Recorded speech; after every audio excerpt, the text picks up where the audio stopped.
আজকে থেকে আমরা যখন স্কুলে পড়তাম, এটা ছিল প্রায় 20-25 বছর আগের কথা। তখন একটা ট্রেডিশন চলতেছিল চিঠি দিয়ে দিয়ে প্রেম করা।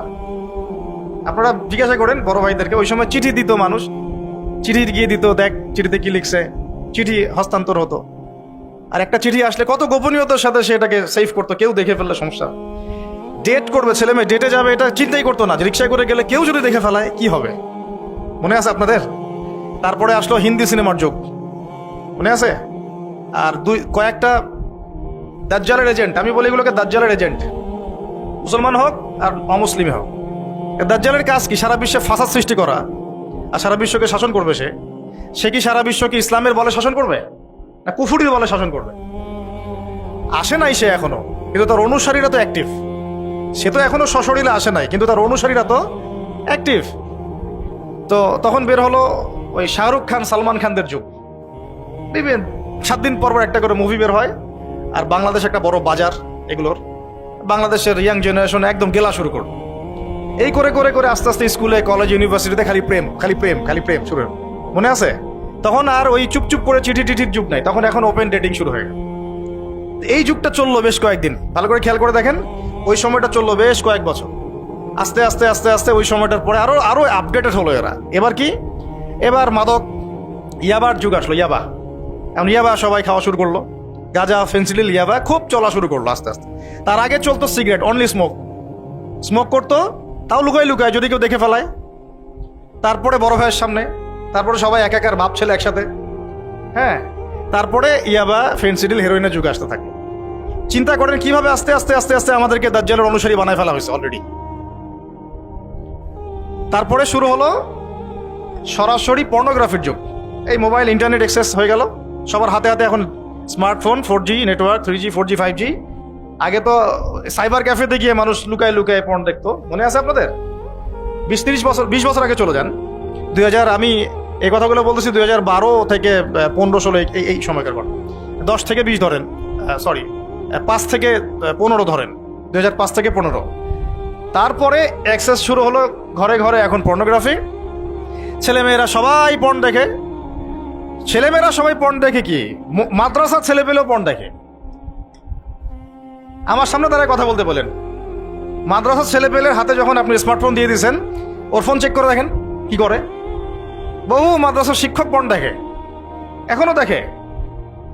মাদ্রাসায় যদি শিক্ষক পর্ন না দেখতো, তাহলে ওই শিক্ষকের হাতে কোনো ছেলে বা মেয়ে বালাৎকার হতো না। আপনি রেপের পিছনের গল্প কি জানেন? একটা ধর্ষণের পিছনের গল্প হচ্ছে ওখানে পর্নোগ্রাফি আছে। একটা পুরুষ একটা ছোট বাচ্চাকে ধরে কিভাবে মানে ধর্ষণ করতে পারে। সমকামিতা, এটা কিন্তু সমকামিতা বিভিন্ন মাদ্রাসায় ঘটতেছে না, এখন অ্যাভেলেবেল হচ্ছে না জিনিসটা। তার মানে হুজুরের ফোনে আপনি পর্ন পাবেন। পর্ন যখন একটা মানুষ দেখবে, পর্ন কি বোঝেন? ব্লু ফিল্মস, 3X বলি, ব্লু ফিল্মস বলে না? আরে জানি তো আমরা এগুলো। হ্যাঁ বলেন, এখানে ভালো সাজার দরকার নাই তো, আমরা জানি তো সব। তো এগুলো যখন আমরা অ্যাক্সেস ফোনে থাকে, তখন কি হয়? শেখার বিষয়টা শোনেন। তখন কি হয়?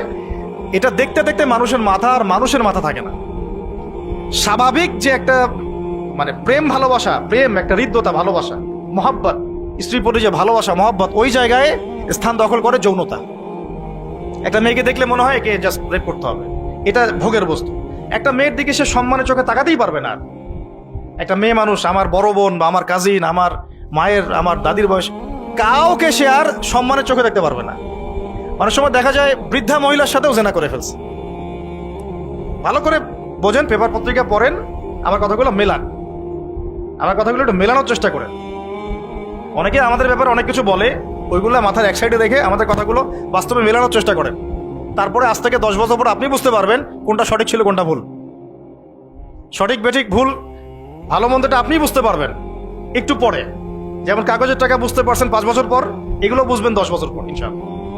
কি হয়েছে? তারপরে ব্রেনটাকে জানোয়ারের ব্রেন বানাই দিছে। এখন সে আর কোনো মেয়ের দিকে মানে সম্মানের চোখে আর তাকাতে পারে না। এর ফলে কি হলো? একটা মেয়েকে যদি সে একা পেয়ে যায়, তাকে কে ছাড়বে? সে শুধু মেয়ে কেন, ছোট একটা বাচ্চা, 5 বছর 10 বছর বয়সে একটা মেয়ে বাচ্চাকে যদি একা পেয়ে যায়, ছাড়বে? এখন দেখেন মেয়েদের, ছোট ছোট মেয়ে বাচ্চার প্রতি ধর্ষণ বাড়ছে না? একটা ছোট মেয়ে, 7 বছর 8 বছরের মেয়েকে জোর করে তার সাথে যৌন সম্পর্ক স্থাপন করা যায়, এটা কি মানুষ আগে চিন্তা করতে পারতো? এই 20 বছরে আপনার চিন্তাটা চলে আসছে। ঢাকা শহরে ব্যাপক হারে ছড়াই গেছে সমকামিতা, ব্যাপক হারে। আগে যেমন একটা ছেলে যৌন সম্পর্কের জন্য একটা মেয়েকে হায়ার করতো না এক রাতের জন্য, জানেন তো আপনারা এগুলা, পতিতালয়ে যেহেতু এক রাতের জন্য হায়ার করতো, এটা একটা চলছিল কয়দিন আগে খুব বেশি। এখন ছেলে ছেলেকে হায়ার করা শুরু করেছে। কোথায় আছেন জানেন? আমরা এই যুগে আছি, আমরা এখন এই যুগে আছি। ঢাকা শহরে যদি কোনো বড় ভূমিকম্প হয় শুধুমাত্র জেনার কারণে হবে। ঢাকা শহরে যদি বড় কোনো ভূমিকম্প হয়, আল্লাহর কোনো বড় গজব আসে, তাহলে মূল পাপটা হচ্ছে জেনা। কারণ এখানে ঘরে ঘরে ফ্ল্যাটে ফ্ল্যাটে জেনা হচ্ছে। এখন সমকামিতা ছড়াচ্ছে। তারপরে কি হলো, এখন আবার ওই যে দেবর ভাবি, ভাবি দেবর, শালি দুলা ভাই, কাজিন, এগুলো চলতেছে। আর সবচেয়ে মারাত্মক এখন যেটা, বাসায় বউ বাইরে আরেকটা মেয়ের সাথে জেনা, বাসায় হাজবেন্ড বাইরে একটা ছেলের সাথে জেনা। এটা ঘরে চলতেছে, ঘরে ঘরে বলবো না, প্রত্যেক ঘরে তো না, আল্লাহ পাক জানেন প্রত্যেক ঘরে না, নিশ্চয়ই আল্লাহর বান্দারা আছেন এই পৃথিবীতে, কিন্তু আশঙ্কাজনক হারে এগুলোর পরিসংখ্যান দিন দিন বাড়তেই আছে। একটু বুঝাচ্ছিলাম, আজকে থেকে 20 বছর আগের যে পৃথিবীটা আমরা যুব সমাজটা দেখেছিলাম আর এখনকারটা এক না। এখন ওই যে বললাম প্রথমে চিঠি দিত, এখন সরাসরি ডেটিং, সরাসরি বেড।